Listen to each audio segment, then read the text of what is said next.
Hello and welcome to this week's history video brought to you by the Clinton Public Library. Independence Day is a deeply significant holiday in America's long and rich history. It is widely celebrated and in a variety of ways. These range from lighting pyrotechnics to reading history and watching historical footage, reenactments, or documentaries. For this week's video, we will be looking back at the various ways the people of Clinton have celebrated by spotlighting the highlights posted by the Daily Clintonian.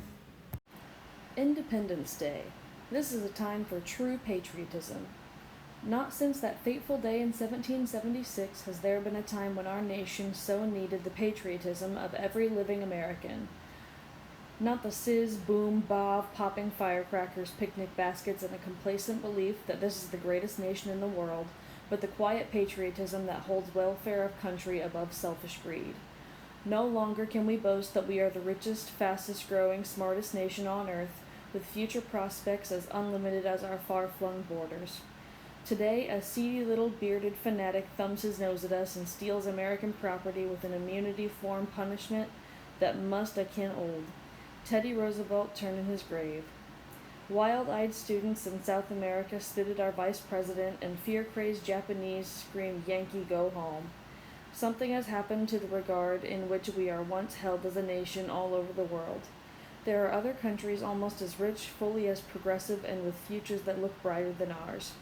But the spirit that fired those singers of the Declaration of Independence and made American freedom the goal of all oppressed mankind is not dead. It still lives. It must live. It is not too late for us to learn that it is sincere friendship and no dollars recklessly tossed away that wins friendship in a world where we need them. We can still lead the way for a faltering and wandering world. We can sound the call to a better way of life by steadfastly opposing the forces that would smother liberty and supporting with equal steadfastness every move in that direction of world understanding. That must be the spirit of 1960. That article was posted on July 1st of 1960, but our next article is from July 5th of the same year. Over 425 motorists killed in wanton 4th of July slaughter. The nation's traffic death toll soared today above the 425 mark today to an all-time high for a 3-day 4th of July weekend, and the overall holiday violent death toll reached 700. Motorists bent on holiday fun have killed themselves, their families, and fellow vacationers at a clip of almost 5.5 an hour.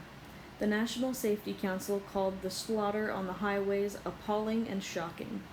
The United Press International count showed that at least 427 persons were killed in a traffic accident between 6 p.m. Friday and midnight Sunday.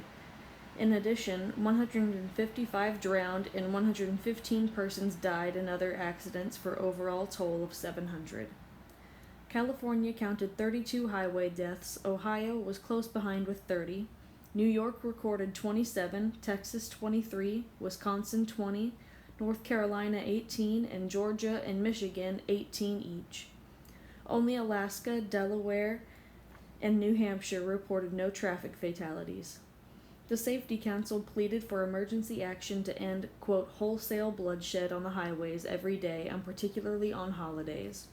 Quote, is it tragically ironic that a nation dedicated to avoiding bloodshed on the battlefield apparently cannot find a way to avoid wholesale bloodshed on its public highways when it celebrates a national holiday, a council spokesman said.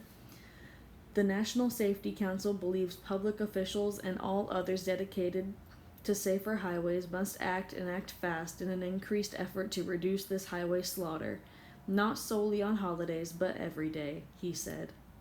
Another article in the same spread states at least 19 persons killed in state over violent July 4th holiday weekend.